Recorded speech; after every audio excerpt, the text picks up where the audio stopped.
Oui, Monsieur le Président. Donc, on vous propose ici dans cet amendement les crédits inscrits au chapitre 906 Action économique, article 632 Industrie, commerce et artisanat sont majorés de 20 millions d'euros pour le soutien et l'accompagnement des artisans, commerçants et indépendants TPE-PME.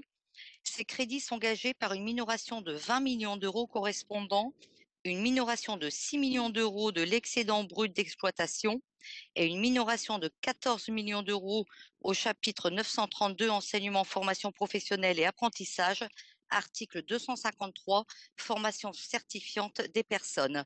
Mon intervention tiendra lieu aussi d'explication de vote, Monsieur le Président. Donc effectivement, chers collègues, l'année 2020 restera une année noire pour nos commerçants, artisans, indépendants, TPE et PME.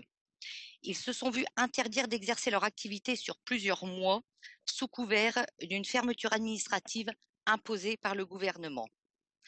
L'année 2021 risque fort bien de détenir un record en matière de faillite d'entreprise, provoquant la destruction de milliers d'emplois de proximité sur des territoires déjà fragilisés.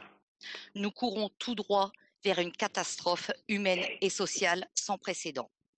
Et soyons lucides, les aides financières qui sont accordées par l'État pour faire face à leur perte de chiffre d'affaires ne seront pas suffisantes. Nous sommes devant un cas flagrant de non-assistance à petites entreprises en danger. Le Conseil régional des Hauts-de-France doit être au chevet de nos commerçants, artisans, indépendants, TPE et PME au travers sa compétence action économique et doit anticiper le nombre exponentiel de demandes d'aide qui devraient arriver courant de l'année prochaine.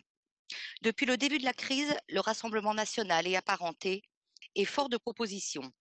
Lors de la dernière commission permanente concernant l'aide au loyer, nous vous avions proposé d'étendre cette aide sur plusieurs mois, étant donné qu'un certain nombre de secteurs, comme la restauration et les bars, devaient rester fermés jusqu'à minimum fin janvier. Une fois de plus, vous avez voté contre cet amendement et pourtant, nous pouvons voir en première page de votre budget 2021 4 millions d'euros supplémentaires alloués à cette aide, ce qui tente à prouver qu'une fois de plus, nous avions raison. Mais ce n'est pas encore suffisant. Si l'État n'est pas au rendez-vous, le Conseil régional, comme vous l'avez été tant bien que mal pour les masques, doit intervenir. Il faut tout faire pour sauver les petites entreprises et les commerçants. Il y a urgence. Le groupe Rassemblement national et apparenté propose donc la mise en place immédiate d'un dispositif de fonds propres qui regrouperait toutes les aides. J'ai proposé excusez-moi, mon explication de vote, monsieur, en même temps de l'amendement. Merci. Je recommence. Le groupe Rassemblement national et apparenté propose donc la mise en place immédiate d'un dispositif de fonds propres qui regrouperait toutes les aides actuelles en une seule, de manière simple, avec comme intermédiaire principal les experts comptables. L'accès à ces dispositifs publics, trop nombreux, avec des critères bureaucratiques trop clivants, doit être simplifié afin de venir en aide à nos petites entreprises. Nous vous proposons donc d'abonder au chapitre 906 Action économique 20 millions d'euros en faveur de ce fonds d'aide spécifique aux indépendants, artisans, commerçants, TPE et PME en minorant l'excédent brut d'exploitation et la formation professionnelle. À situation de crise exceptionnelle, les mesures pour y répondre doivent être exceptionnelles.